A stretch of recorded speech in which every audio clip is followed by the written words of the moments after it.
Mga boss idol, magandang araw sa inyo. Panibagong araw na may panibagong video na naman ang ating tatalakayin ngayon. Tara na't pag-usapan natin ang kalalabas pa lang na bagong trade ni James Harden ngayong araw at ang magandang balita ng Gilas Pilipinas kay Justin Brownlee. Pero bago nga natin yan umpisahan, introhan muna natin to.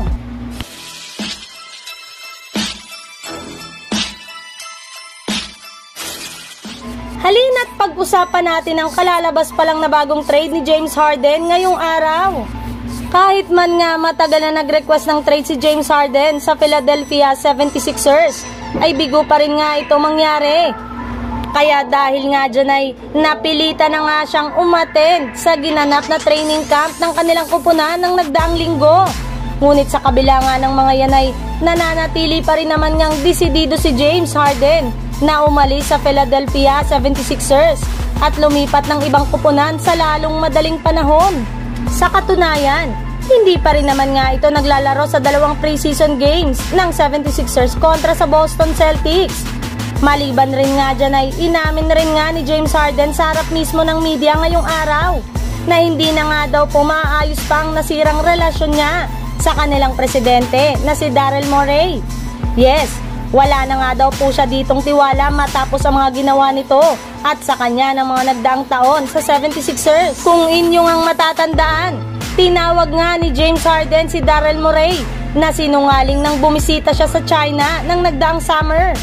At base nga sa pinakahuling inilabas na balita, kinukonsidera na rin naman nga ng 76ers ang pag-trade nila kay Harden papunta sa Chicago Bulls upang makuha nila dito si Zach LaVine at isang future first round pick. Sa ibang balita naman, patungkol sa magandang balita ng Gilas Pilipinas kay Justin Brownlee.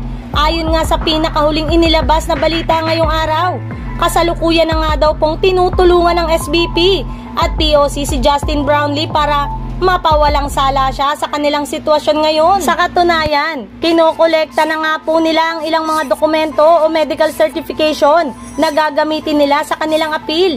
At kapag nagpositibo ulit nga daw po si Brownlee sa confirmatory test, ay gagamitin rin nga nila ito upang mapababa ang kanyang ban mula 2 year hanggang sa 1 to 3 months na lamang. Ayon pa nga sa ibinulgar ni Noli Iyala, makakaligtas nga daw sana si Justin Brownlee kung meron lang isang opisyal sa ating bansa ang nag-apply ng TEU o Therapeutic Use Exemption, kung dito nga ay papayagan ang ilang mga atleta na gumamit ng ipinagbabawal na gamot gayong gagamitin lang naman nga nila ito sa pagpapagaling ng kanilang pangangatawan o injury.